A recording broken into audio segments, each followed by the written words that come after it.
గెలిపే లక్ష్యంగా వైనాట్ 175 అని చెప్పి సిద్ధం అని చెప్పి మేము సిద్ధంగా ఉన్నామని చెప్పి అన్ని రకాలుగాను మేము ముందుకెళ్తున్నాం. ఎన్నికల నోటిఫికేషన్ వచ్చినాక రాకముందు మేనిఫెస్టో కూడా రిలీజ్ చేస్తారు. ఎందుకు అంత కంగారు? తప్పకుండా జగన్మోహన్ రెడ్డి గారు ఒక మాట చెప్తే ఆ మాటకు కట్టుబడి ఉంటాడు. ఆయనకి విశ్వసనీయత ఉంది. ఆయన చెప్పినటువంటి మాట నిలబెట్టుకుంటాడు అన్నటువంటి నమ్మకం ఉంది ప్రజలకి. అదేవిధంగా మాకు 175 నియోజకవర్గాల్లో అభ్యర్థులు ఉన్నారు. మా పార్టీ క్యాడర్ ఉంది. మాకు ఐపాక్ టీం ఉంది. మాకు పబ్లిసిటీ చేసుకోవటాకో లేకపోతే గడప గడపకి జగన్మోహన్ రెడ్డి గారి మేనిఫెస్టోని జారీ చేయడానికి 24 గంటల సమయం మాకు చాలు. కాబట్టి మేనిఫెస్టో జగన్మోహన్ రెడ్డి గారు రిలీజ్ చేస్తారు. వెయిట్ చేయండి. చంద్రబాబు గారు సచివాలయాన్ని కూడా తాకట్టు పెట్టేశారని అంటున్నారు. ఈ రాష్ట్రంలో 4 లక్షల కోట్ల రూపాయలు అప్పులు ఉన్నాయి. దాంట్లో 2,50,000 కోట్ల రూపాయలు చంద్రబాబు నాయుడు చేశాడు. 4 లక్షల రూపాయల్లో 2,50,000 కోట్ల రూపాయలు జగన్మోహన్ రెడ్డి గారు చేసినటువంటి అప్పులు. ప్రభుత్వ ఆస్తులు తాకట్టు పెట్టకుండా బ్యాంకులో లోన్ ఇస్తారా? ప్రభుత్వ ఆస్తి తాకట్టు పెట్టకుండా బ్యాంకులో లోన్ ఇస్తాడా? పలానా తాకట్టు పెట్టాలి, పలానా తాకట్టు పెట్టకూడదు, పలానాది మార్టిగేజ్ చేయాలి, పలానా షూటీ చేయాలని ఏమన్నా డాక్టర్ బిఆర్ అంబేద్కర్ గారు రాజ్యాంగంలో రాశారా? సెక్రటేరియట్ ఏంటి చంద్రబాబు గారిదా? ప్రభుత్వం అంది.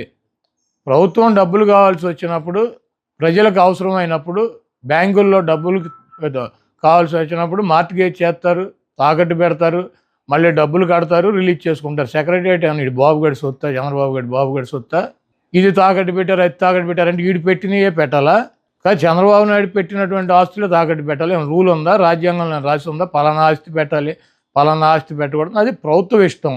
వాళ్ళు బ్యాంకర్స్తో మాట్లాడి బ్యాంక్ వాళ్ళు డబ్బులు కావాలన్నప్పుడు వాళ్ళు ఏదో ఒకటి మార్టిగేజ్ అడుగుతారు. ప్రభుత్వ ఆస్తి ప్రభుత్వం వాళ్ళు దాన్ని బట్టి వాళ్ళకు ఉన్నటువంటి వెసులుబాటుని బట్టి పెట్టుకుంటారు. సెక్రటేరియట్ పెట్టేశారు. సెక్రటేరియట్ ఎంత? 10 ఎకరాల పొలం. దాన్ని తాకట్టు పెడితే దాని విలువ ఎంత?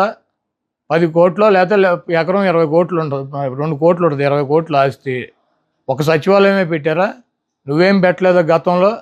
ఈ చంద్రబాబు నాయుడు అనేవాడు ఒక చిల్లర రాజకీయ నాయకుడు. ఆయన చేస్తే సంసారం, పక్కన చేస్తే వ్యభిచారం అని చెబుతాడు. కాబట్టి ఇటువంటి చంద్రబాబు లాంటి 420 మాటలు ప్రజలు పెద్ద పట్టించుకునే పరిస్థితులు లేరు. చంద్రబాబు నాయుడికి అభ్యర్థులు ప్రకటించుకునేటువంటి పరిస్థితి లేదు.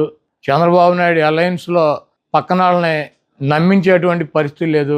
ఆ ఓట్ బ్యాంకు ట్రాన్స్ఫర్ అయ్యేటువంటి పరిస్థితి లేదు. నేను ఒకటే అడుగుతున్నా, చంద్రబాబుని సమాధానం చెప్పమానండి.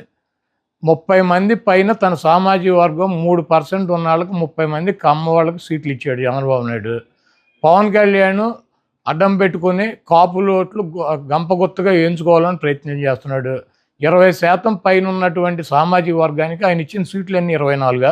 ఆయన కులానికి ఇచ్చుకున్నటువంటి 30 సీట్లు ఆయన ఇచ్చేసుకున్నాడు ఆయన పార్టీలో. మరి 20% సామాజిక వర్గం ఉండి వాళ్ళ ఓట్లతో గెలవాలని చెప్పి ప్రయత్నిస్తున్నటువంటి చంద్రబాబు పవన్ కళ్యాణ్కి ఇచ్చే సీట్లన్నీ 24గా. దాంట్లో అసలు 10-14 సీట్లు తెలుగుదేశం పార్టీ పోటీ చేసినా ఓడిపోయేటువంటి డిస్పోజల్ సీట్లు ఇచ్చాడు. ఇవన్నీ ఆ సామాజిక వర్గం గమనించట్లేదా? చంద్రబాబు నాయుడికి బుద్ధి చెప్పరా? 3% ఉన్న తన కులానికేమో 30 సీట్ల, 20% ఉన్నటువంటి ఆ సామాజిక వర్గం గంపగుత్తగా ఓట్లన్నీ ఎంచుకోవాలని ప్రయత్నిస్తున్నటువంటి ఒక రాజకీయ పార్టీకి 24 సీట్ల. ఇవ్వటానికి ఈయనకన్నా సిగ్గు ఉండాలి, తీసుకోవటానికి ఆయనకన్నా ఉండాలి. వీళ్ళిద్దరికి వెళ్ళినప్పుడు ఓటు వేయటానికి సిద్ధంగా ఉంటారా? ఈ ఓటు ట్రాన్స్ఫర్ అవుద్దా, ఆ ఓటు ట్రాన్స్ఫర్ అవుద్దా? మేమిద్దరం కలిసాము, మీ ఇద్దరు కలిస్తే జనసేన పెట్టింది రాజ్యాధికారం కోసం అని చెప్పాడు పవన్ కళ్యాణ్ గారు.